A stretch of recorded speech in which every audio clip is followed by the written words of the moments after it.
Alors ce soir, le 20 avril, on a une heure pour pratiquer ensemble, plonger dans la pratique de différentes façons et vraiment prendre ce moment pour découvrir ce qui se passe dans le corps, dans le cœur. Et peut-être comment qu'on arrive là aujourd'hui, qu'est-ce qui est vivant en nous. Ce soir, je voulais commencer en juste nommant ce qui se passe chez nos voisins du Sud. Et peut-être prendre un moment pour amener dans notre cœur là, ce qui s'est passé. Je ne sais pas si vous êtes au courant, peut-être que non. Moi, j'enseigne beaucoup avec les gens de Minneapolis. Et là, il y a eu le verdict qui vient de tomber, 3 fois coupable de monsieur Chauvin euh, euh, qui avait enlevé la vie de George Floyd. Donc au moins peut-être une paix qui peut être retrouvée et peut-être le début d'un changement, au niveau de notre société à différents niveaux. Alors, j'aimerais ça qu'on commence aujourd'hui, si ça vous dit, de juste amener dans notre cœur, là, peut-être cette, envie de compassion, de bienveillance, pour tous et surtout, hein, pour, honorer, et aussi mettre à l'avant, là, tout ce mouvement de Black Lives Matter qui a sûrement fait une grande différence aussi heu, dans les décisions d'aujourd'hui. Hem, alors, je t'invite à trouver une posture qui est confortable.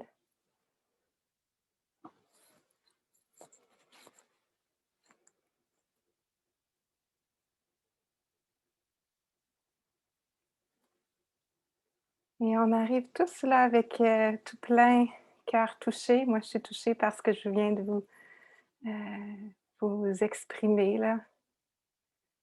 Et j'ai dans mon cœur tous mes amis aux États-Unis présentement, les amis aussi ici.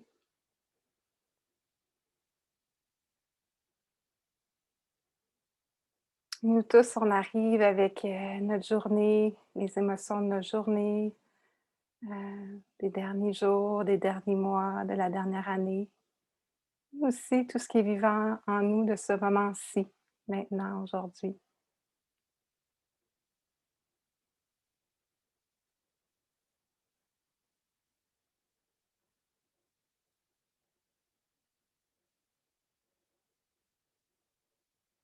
Alors, on peut doucement se laisser toucher, sentir le cœur, le corps qui rencontre en tous ces états intérieurs.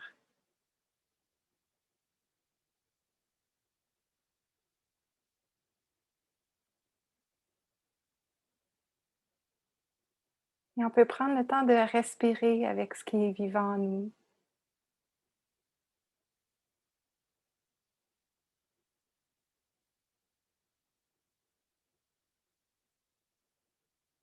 Moi, je suis touchée là maintenant par peut-être cette possibilité de chemin de réparation vers toutes les injustices raciales, même s'il y a un long chemin à faire. C'est peut-être le début là, d'une expiration plus profonde.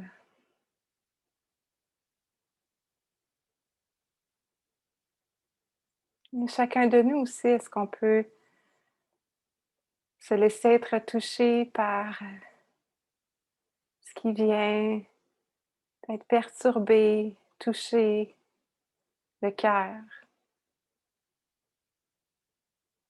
nos propres combats intérieurs.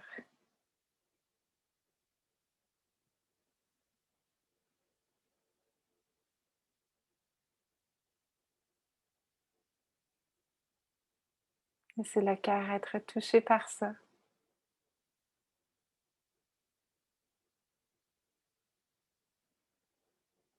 Honorer là, tous ces aspects de nous-mêmes.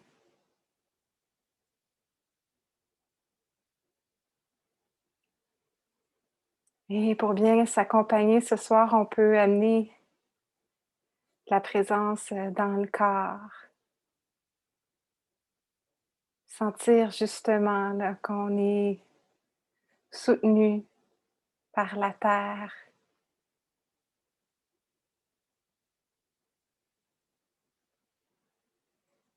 et reconnaître cette interconnexion-là qui nous unit tous. Respirer avec la terre pour un moment.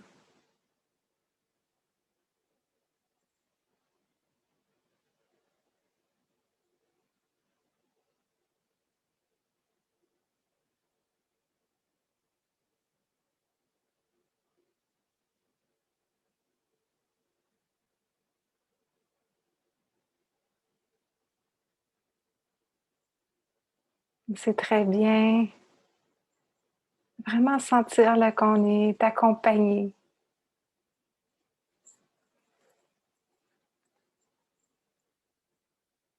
dans cette rencontre,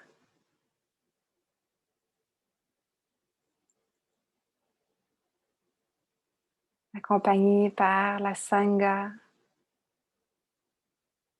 par ses enseignements, cette pratique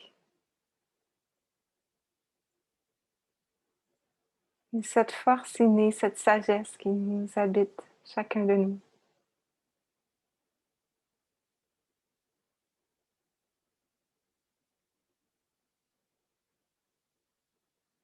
On peut doucement laisser l'attention monter le long des jambes, rencontrer les cuisses, les hanches. Encore une fois, sentir là notre place dans ce monde, sentir la posture, notre droit d'être ici, vivant, vibrant.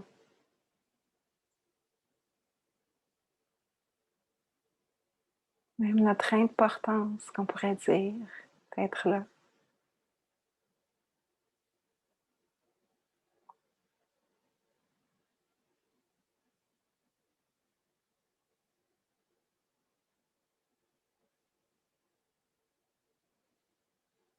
On peut laisser l'attention doucement monter le long de la colonne.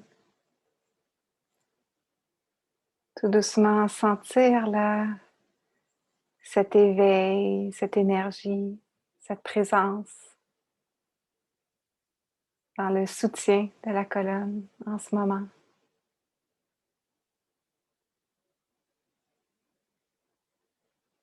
Inviter les épaules à descendre doucement vers le bois, vers le bas.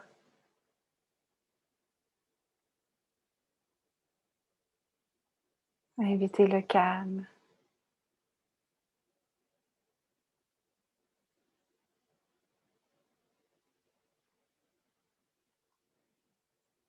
Laissez la tension descendre le long des bras jusqu'aux mains.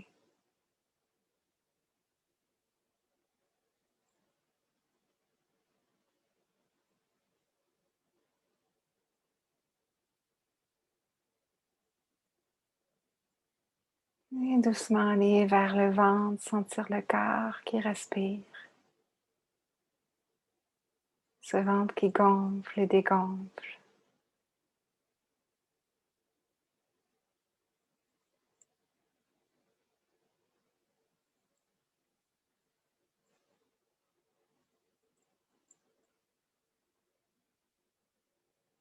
Sentir, reconnaître l'expansion à chaque inspiration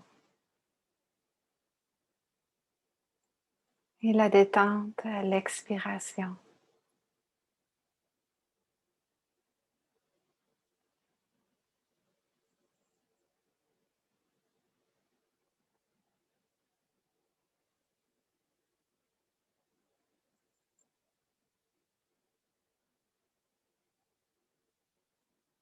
Doucement, la tension qui peut monter vers le haut, passant par le sternum, la poitrine, jusqu'aux clavicules.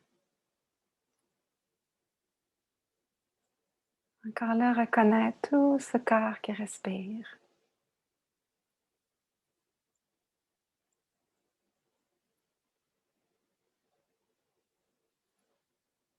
Et doucement, laisser la tension monter jusqu'au visage en passant par le cou, la nuque. Et est-ce qu'on peut venir relâcher la mâchoire, les joues, Relâcher les yeux, détendre les paupières, détendre le front.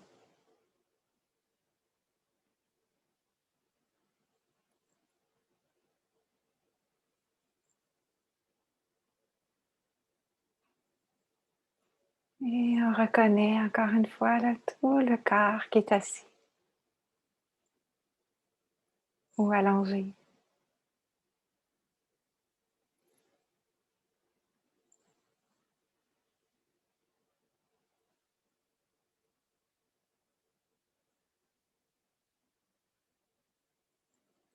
Et de reconnaître là, peut-être avec assurance même, courage,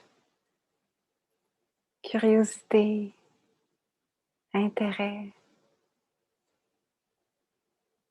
cette place-là que nous avons dans ce monde. Juste d'être assis ici, de reconnaître dans le silence qui est vivant en nous, important, essentiel, dans cette web, cette toile de la vie.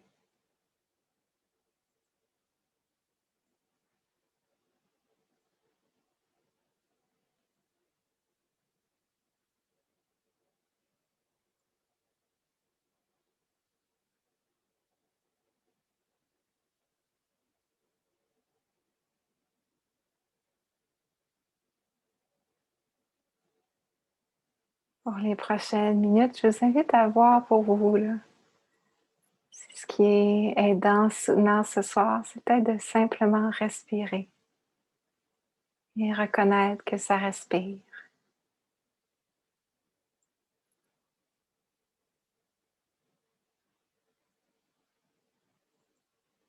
Ça peut être également de reconnaître les différentes sensations dans le corps qui sont perçues. Reconnaître aussi les passages intérieurs, paysages du moment, de se laisser toucher par ce cœur qui fluctue, change, rencontre. Et l'intention ici n'est pas de s'y perdre, de rester en contact avec le présent. Donc ça peut être bien là, de rester tout près du corps, rester connecté avec les pieds, les mains, la respiration ou peut-être les sons.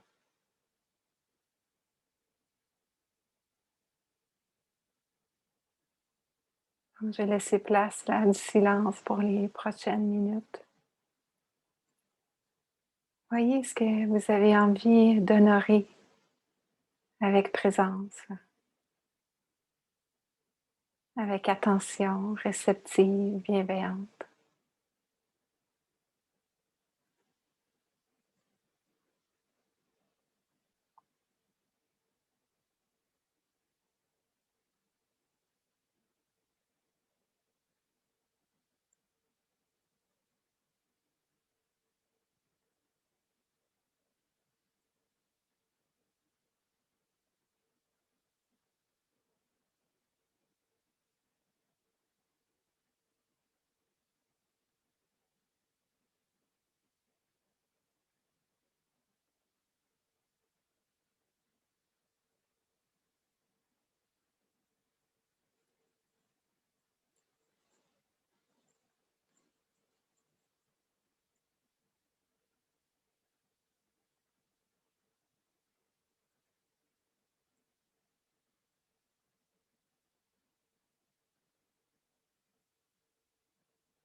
un moment à la fois.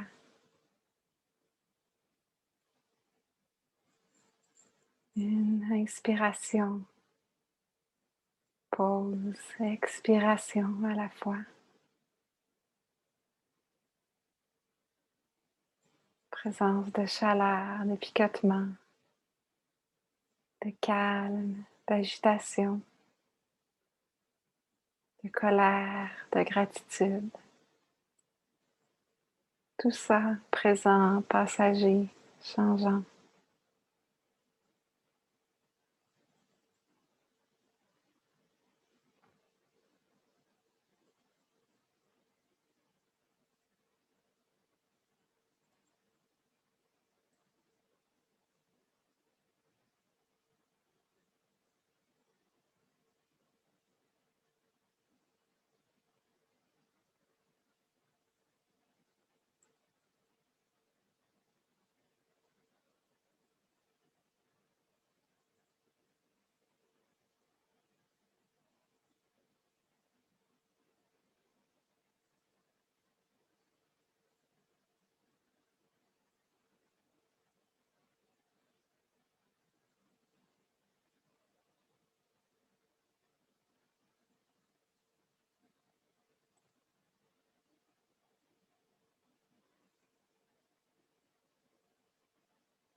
Continue d'inviter une attention un peu plus accrue, qui connaît, qui rencontre tous les changements à travers nous,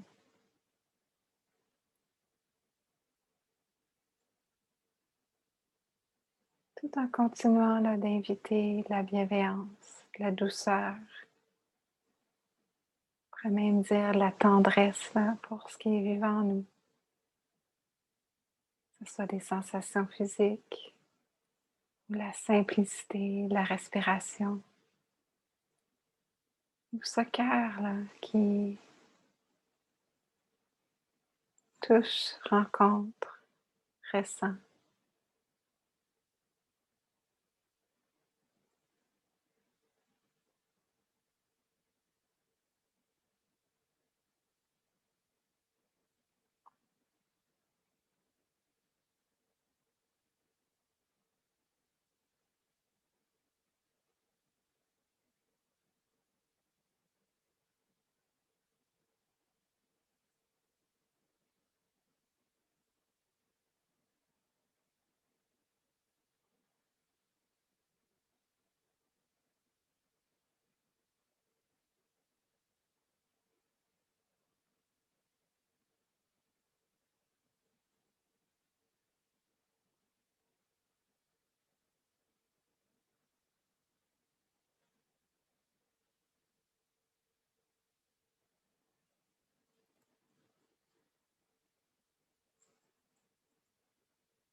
pour les dernières quelques minutes de pratique. Si ça vous dit, j'invite à cultiver un peu cette pratique de bienveillance.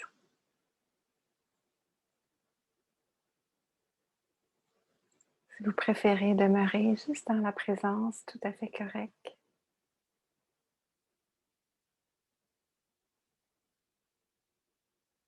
Si vous voulez cultiver cette qualité de bienveillance,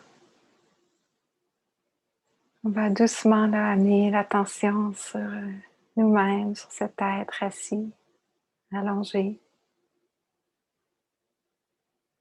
Ce soir, j'ai invité juste à venir déposer quelques mots en nous.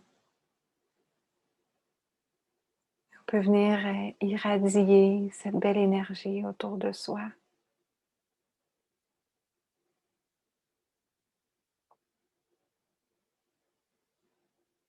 Paix,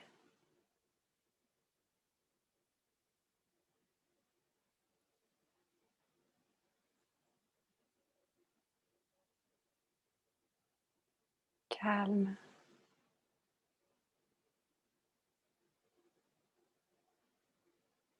harmonie,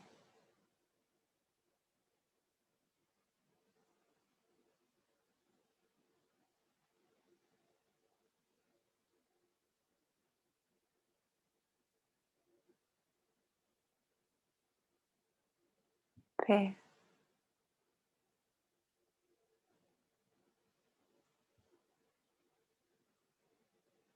calme,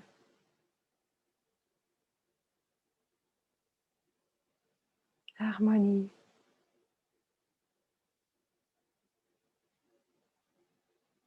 bienveillance.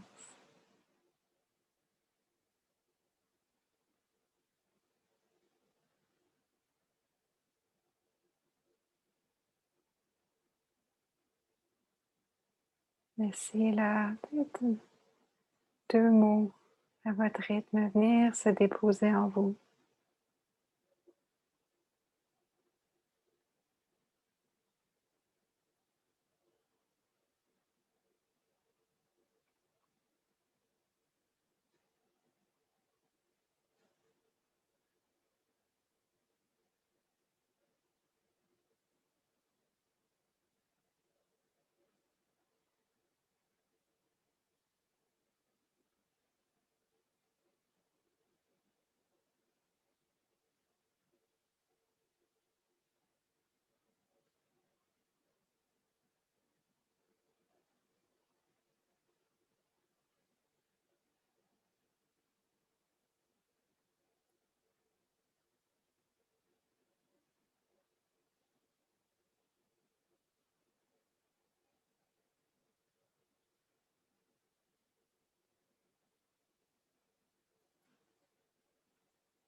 Doucement, on entraîne cette capacité du cœur à entrer en relation amicale avec soi-même.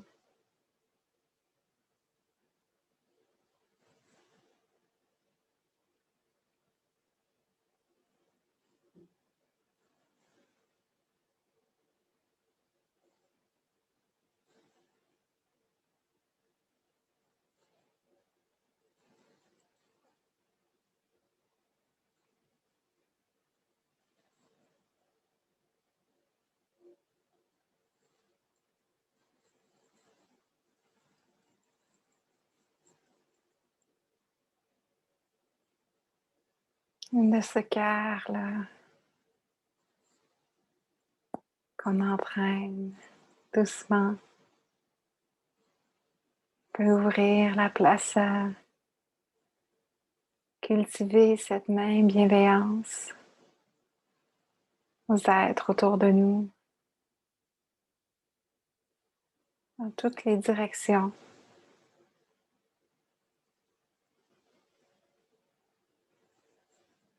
Ce soir, j'invite cette paix, ce calme, cette harmonie, cette bienveillance particulièrement pour la communauté noire, ici au pays, dans nos voisins du Sud, à travers le monde. Qu'il y ait de la paix,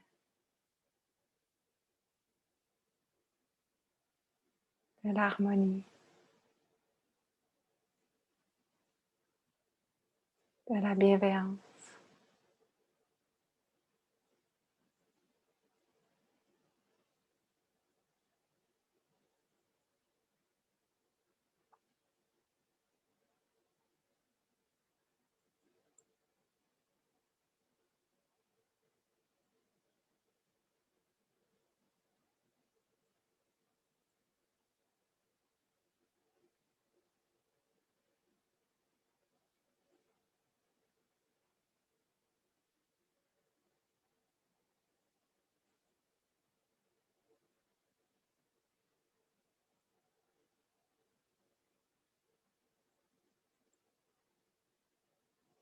Et on peut ouvrir doucement notre cœur encore plus grand. S'ouvrir à toutes les communautés, tous ces êtres, dans toutes les directions, sous l'eau, sur la terre, dans le ciel.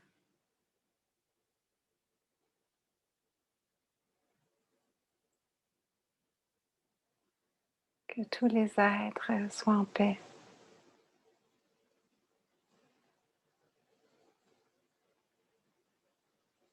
Que tous les êtres trouvent le calme, la tranquillité, intérieure, extérieure.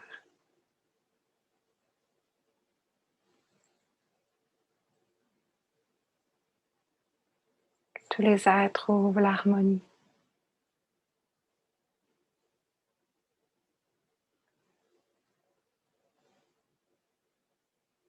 Que tous les êtres vivent avec bienveillance, compassion, respect l'un pour l'autre.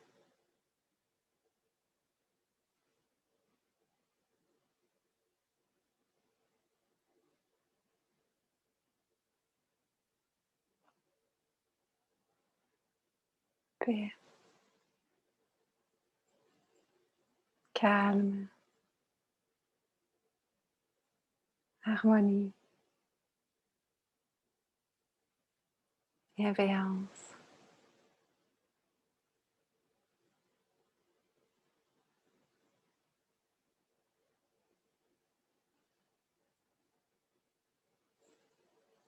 Doucement,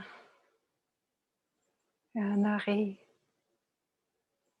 tous et chacun et prendre le temps de revenir là, juste à la simplicité des pieds qui touchent le sol.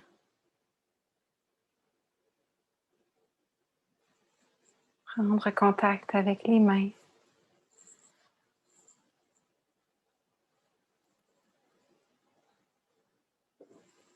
Revenir aux pieds. Encore une fois.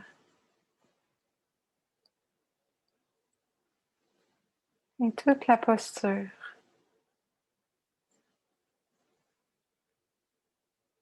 Cette place précieuse, unique, importante que nous avons dans ce monde.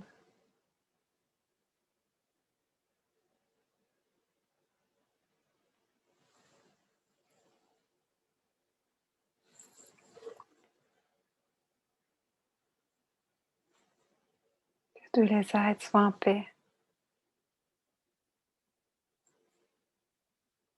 Que les bénéfices de notre pratique ensemble ce soir rejaillissent, touchent tous les cœurs, dans toutes les directions.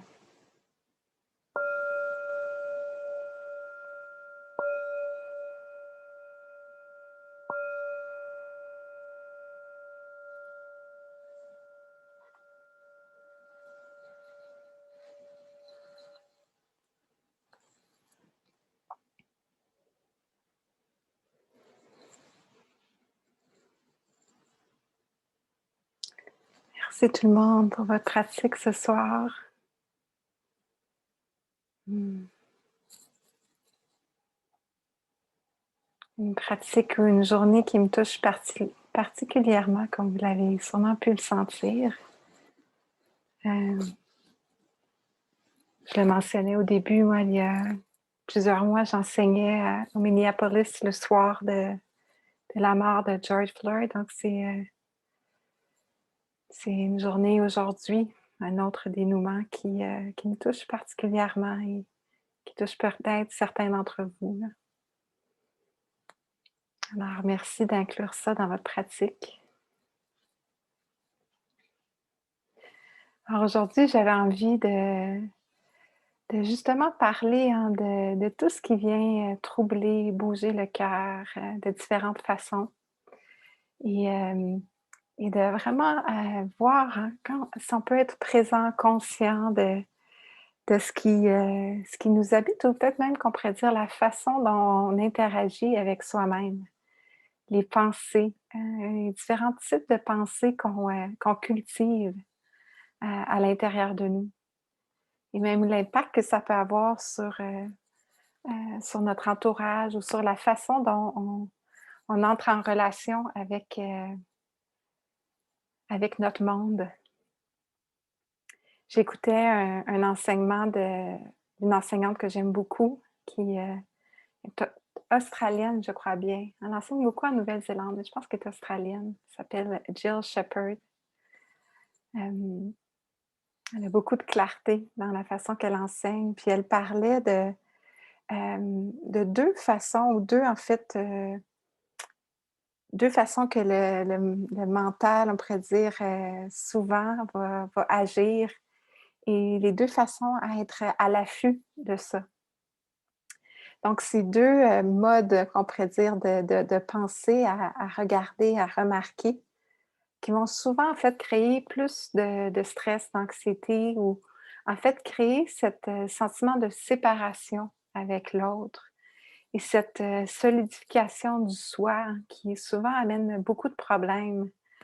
Elle parlait de deux façons, en fait, deux trucs importants à regarder.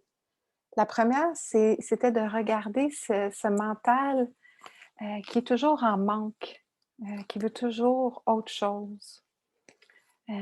Ou au contraire, qui va toujours être le fait que je ne suis pas assez, je n'ai pas assez. En fait, j'en vaux pas la peine même. Et il y a souvent des types de pensées qui vont nous amener dans cette spirale intérieure, hein, facilement, où je suis toujours comme ça, euh, justement à cause que je suis toujours quelqu'un de, je sais pas, qu'est-ce que je pourrais dire? Quelqu'un qui est colérique, donc j'en vaux pas la peine, ou genre. Donc on voit que là, il y a beaucoup de solidification du «je», où je devrais être plus comme ça, plus généreux, plus aimant, plus bienveillant. Je suis pas une bonne personne à cause de ci, à cause de ça. Donc moi, je rajouterais avec ce pattern intérieur là, du manque, souvent on va ajouter cette condition de ci, de ça, de quand ci sera là, quand je serai comme ça. Donc on a le conditionnel facile sur notre propre valeur parfois. Donc l'invitation ici, est-ce qu'on peut être à l'affût de cette tendance de l'esprit? On a chacun d'entre nous là, nos tendances préférées, ou on pourrait dire nos conditionnements qui ont été développés avec le temps, avec les années. Donc ce conditionnement-là de manque peut être peut-être parfois présent pour beaucoup d'entre nous. Et je le remarque beaucoup, hein, quand j'enseigne dans des retraites, là, souvent, quand on a des entrevues ou des questions, il y a souvent cette, chose-là qui monte quand on est dans le silence, on commence à remarquer, à voir cette tendance-là de l'esprit à s'auto-évaluer, s'auto-critiquer, être dans le jugement de soi. Hem, donc on va être très à l'affût, puis c'est bien d'avoir cette pratique-là de présence pour nous permettre de rencontrer ça, de reconnaître: «Ah tiens, je vais dans» ou l'esprit va dans cette tendance-là et de voir vraiment ça comme, un conditionnement de l'esprit, hein. Cette présence de jugement, d'autocritique, c'est un mouvement intérieur, c'est un canal qui a été développé avec le temps, avec les années. Puis avec la présence, on peut peut-être tranquillement changer ce canal-là. Hem, avec la bienveillance, la pratique de bienveillance, mais beaucoup et premièrement avec la présence. C'est en étant conscient de ça qu'on peut faire ce choix de, inviter le mental vers une autre direction ou de ne pas cultiver, ce type-là de dialogue interne. L'autre dialogue, à prendre conscience, à remarquer, c'est cette façon que le mental a, puis aura pour sûrement pour un bon bout. C'est cette façon de constamment se comparer à l'autre. Donc d'être dans, la comparaison de l'autre. Toujours soi, encore là, on s'identifie, on crée un soi très, très fort, très solide, en lien avec l'autre. Je suis moins bon que, je suis égal à l'autre ou je suis, meilleur que l'autre. Encore là, ici, on se solidifie beaucoup, hein, on crée là comme Roxane qui est la meilleure en je sais pas quoi. Mais là, Roxane est fixe, elle doit toujours garder ce niveau-là là, de comparaison. Donc encore là, on voit le stress qu'on vient se créer, se donner. Donc on va être à l'affût de ça, hein, cette, comparaison-là. Puis surtout, en fait, le regard, ça nous amène à avoir un regard constamment qui est tourné vers l'autre et vers soi. Encore là, ici, on voit qu'on est en train aussi de solidifier l'autre, de venir étiqueter l'autre d'une certaine façon. Mais quand on se rappelle, hein, dans les enseignements, l'invitation ici est de reconnaître que chacun de nous, on est constamment en train de changer, de bouger, d'être touché par les conditions de la vie. Donc, l'autre aussi est en train de changer. Donc, c'est un peu, hein, quand on y pense vraiment, c'est un peu étrange hein, qu'on compare deux êtres changeants ensemble, parce que les deux sont constamment en train de fluctuer. Mais oui, bien sûr, on a quand même un, un soi relatif là, qui est en relation avec des personnalités et tout ça. Il y a aussi ça, mais il faut garder quand même à l'avant-plan cette idée de fluctuation. Et là où on met du stress, où on essaie de créer une comparaison qui peut pas toujours, qui est pas toujours aidante pour soi. Le but ici dans ces explorations-là là, internes, c'est pas de nier hein, qui on est, notre présence, notre importance, mais vraiment de voir où on se donne nous cause du trouble. Et souvent, c'est quand on compare, quand on devrait être mieux qu'eux, qu'on devrait être moins comme ci, moins comme ça. Heu, on oublie, hein, on oublie notre, en fait, notre juste simple fait que d'être, un être vivant, présent, juste ça, ça a de la valeur et c'est très important. On vient solidifier, un sens de soi qui est peut-être pas, aidant dans ce cas-ci. On a besoin de notre soi pour fonctionner, hein, pour, agir, mais c'est pas toujours aidant d'avoir ce soi-là. Aussi, on a cette tendance-là à venir fixer dans le temps, certains états intérieurs, certains états d'être. Je pense que je le mentionne souvent, mais, j'avais cette, vraiment c'est moi j'avais fixé sur Roxane là, que Roxane doit toujours être de bonne humeur et joyeuse avec un sourire. Et ça, c'était très clair que Roxane était comme ça. Mais là, qu'est-ce qui arrivait dans les journées où est-ce qu'il y avait pas le toujours?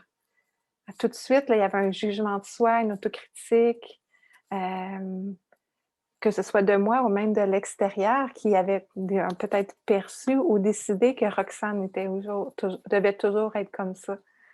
Hem, donc c'est bien, hein, de voir où est-ce qu'on se met des caractéristiques de toujours. Je suis toujours comme ça, je suis toujours anxieux, je suis toujours, stressé, je suis toujours distrait, je suis toujours en retard. Donc on peut avoir cette tendance-là à utiliser des mots forts qui vont avoir quand même un impact sur nous. Encore là, avec présence, c'est ce qu'on peut reconnaître ces tendances-là d'esprit, et plutôt les remplacer par d'autres choses. Ah là, dans Roxane, tiens, aujourd'hui, il y a la présence de joie. Ça se peut que ça soit souvent ça, la présence de joie, mais parfois, il y a de l'absence de joie. Puisque ça peut être OK, ça aussi, qu'il y a de l'absence de joie. Parfois, il y a de la présence de stress pour certains d'entre nous, peut-être plus souvent ces temps-ci, mais ça aussi, c'est passager. Et quand on commence à jouer, même avec le vocabulaire interne, on peut voir qu'il y a des trous dans notre, peut-être solidification là, de notre personnalité ou notre façon d'être ou des qualités qu'on incarne. Euh, donc, l'idée encore ici, c'est qu'on peut commencer à avoir la flexibilité sur qui on est, sur les qualités qui sont présentes en nous et de faire attention à cette tendance-là à être toujours ou jamais, ou est-ce qu'on peut dire, ah ouais, parfois il y a ça, parfois il y a présence et parfois il y a absence. Donc, de jouer avec la façon qu'on cultive là, notre dialogue interne ou qu'on nourrit certaines pensées à l'intérieur de nous. Et ça, on peut jouer hein, avec différentes façons. On peut même noter notre peut-être un niveau de stress. Tu sais. Euh, Souvent, là, je remarque les gens autour de moi ou les gens avec qui je parle en entrevue vont avoir cette tendance-là à dire, tu sais, je suis toujours stressée. Mais si on prend le temps de s'arrêter, là, en ce moment, est-ce que je suis stressée? Jill Shepherd disait, t'es stressée à combien en ce moment?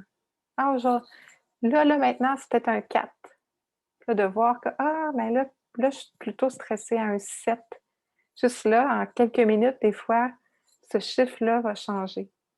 Fait qu'en prenant conscience de ça, on voit encore là, l'impermanence des choses. Même chose pour quelqu'un qui vit des douleurs chroniques physiques.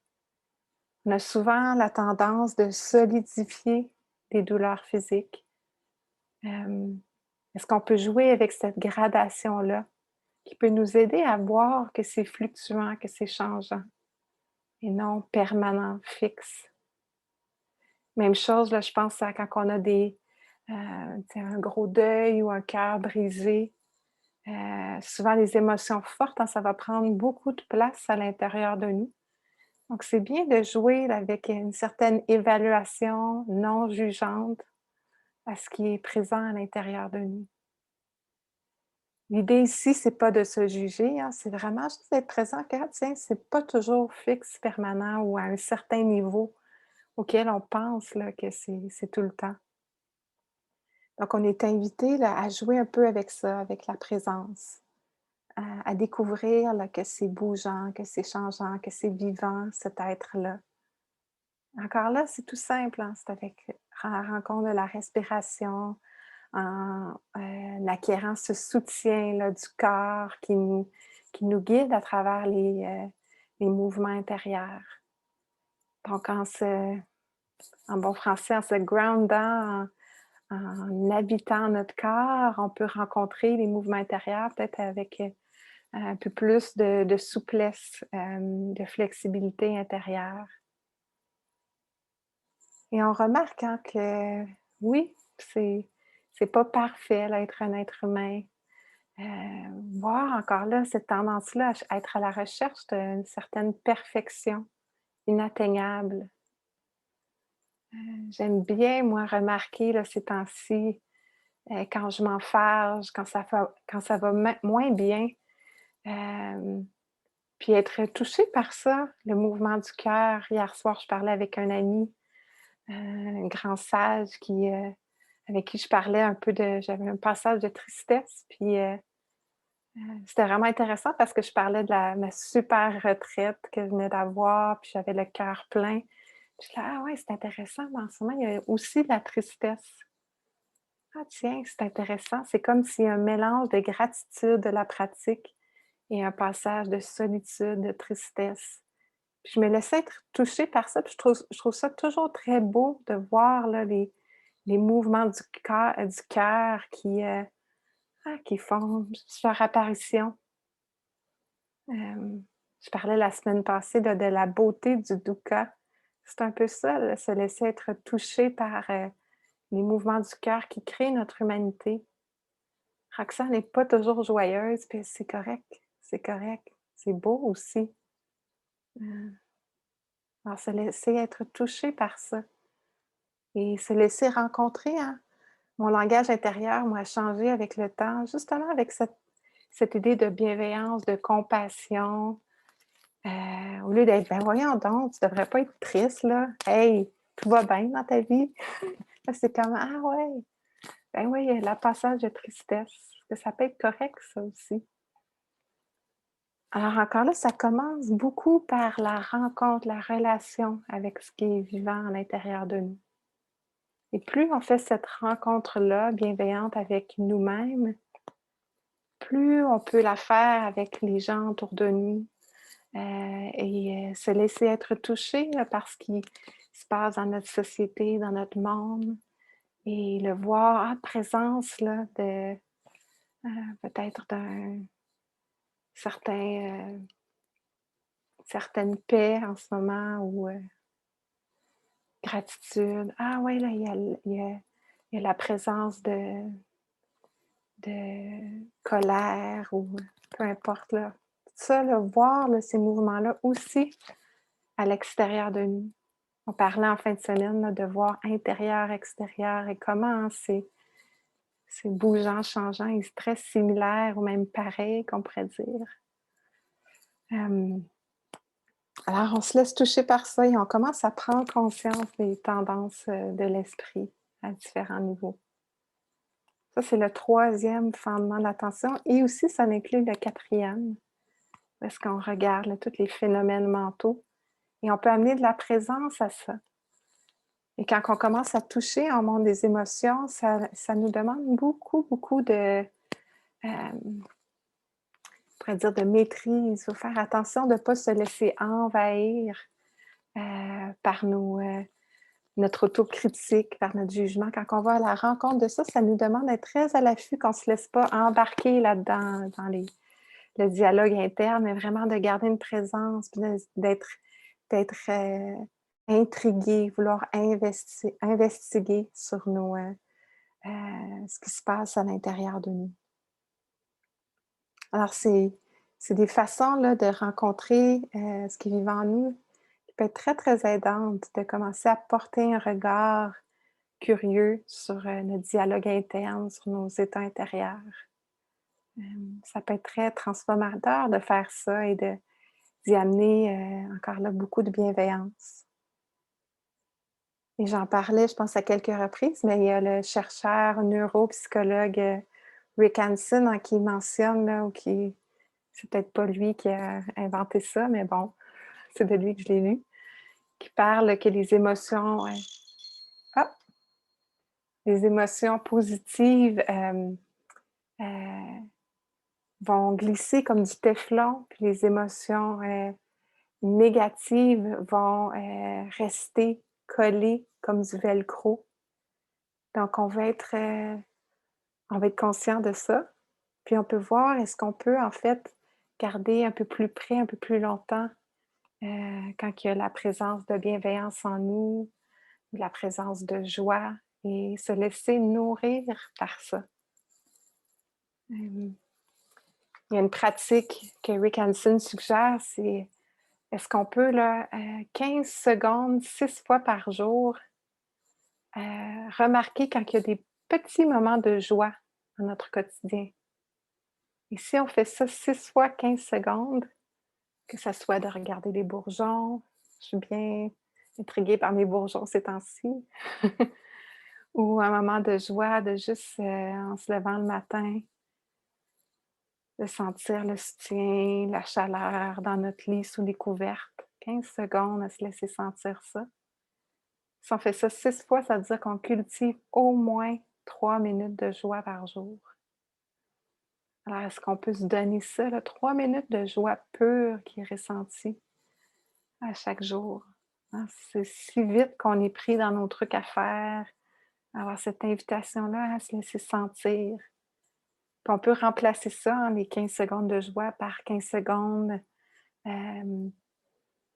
de moments où est-ce qu'on sent qu'on est en équilibre, il y a de l'équanimité, il y a un cœur stable, ou il y a un cœur calme.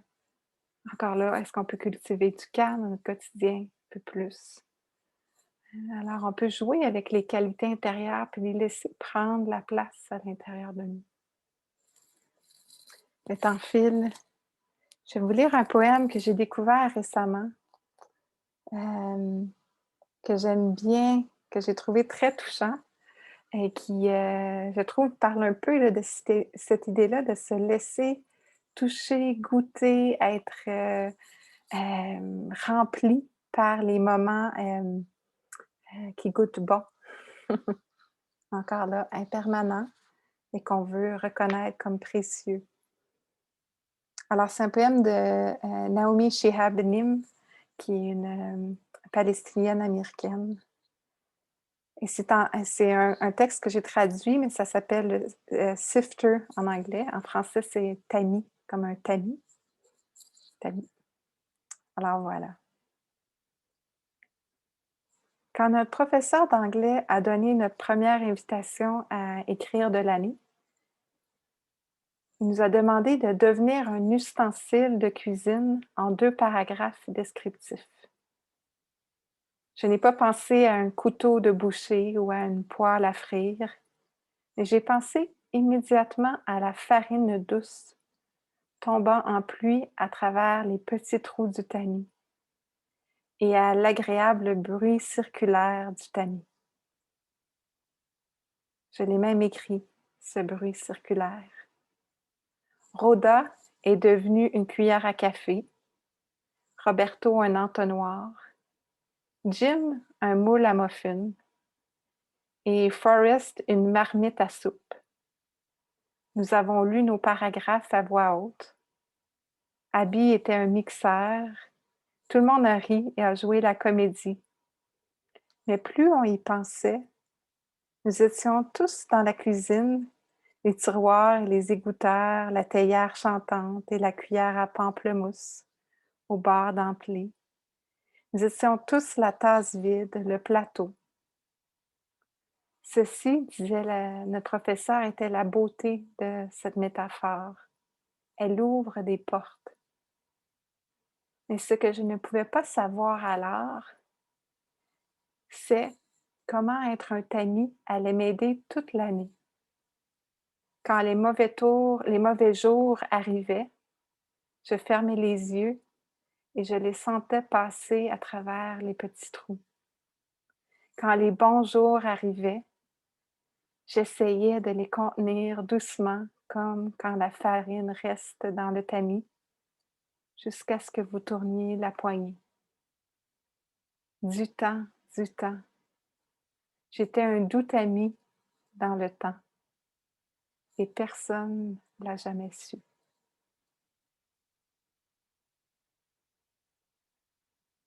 Alors, je trouve ça très beau, cette image du tamis. On peut laisser tomber, couler les moments difficiles, les voir hein, comme permanents. Et peut-être se laisser ressentir un peu plus longuement, là, comme cette farine qui a de la difficulté à passer à travers. Mais ça, c'est bon parce qu'on veut se laisser goûter là, ces qualités intérieures qui font du bien. Parce que si vite on, on laisse le mental là, est remplacé par des si, par des quand, par le manque.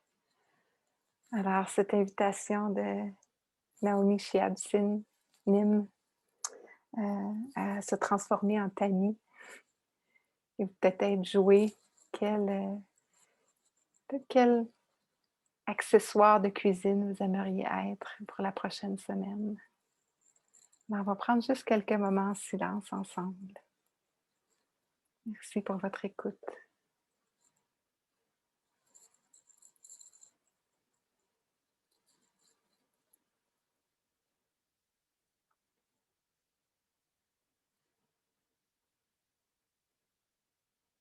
Dans un sutta, Mahana, le Mahanama Sutta, euh, le Bouddha parle à un laïc, un homme du coin. Et il nomme différentes choses là, à cultiver, contempler. Une des choses importantes, c'est de contempler ses propres qualités lorsqu'elles sont présentes. Et reconnaître ces mouvements changeants, mais apprécier ces qualités bienveillantes, compatissantes qui sont présentes en nous.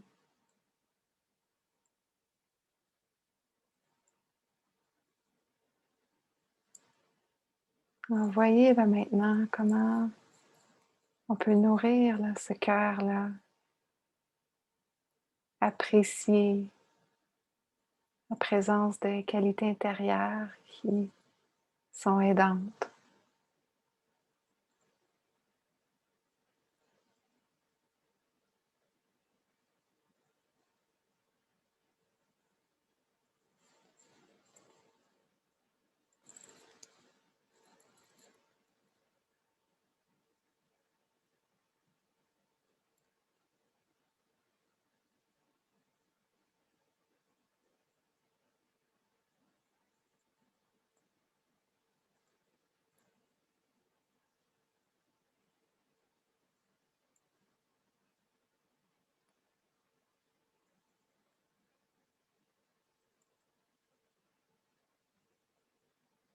Que les bénéfices de notre pratique ce soir jaillissent dans toutes les directions.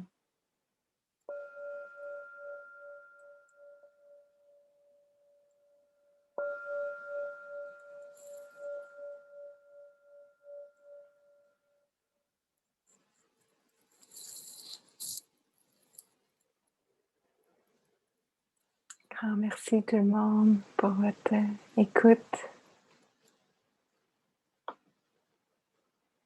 Je vais réitérer.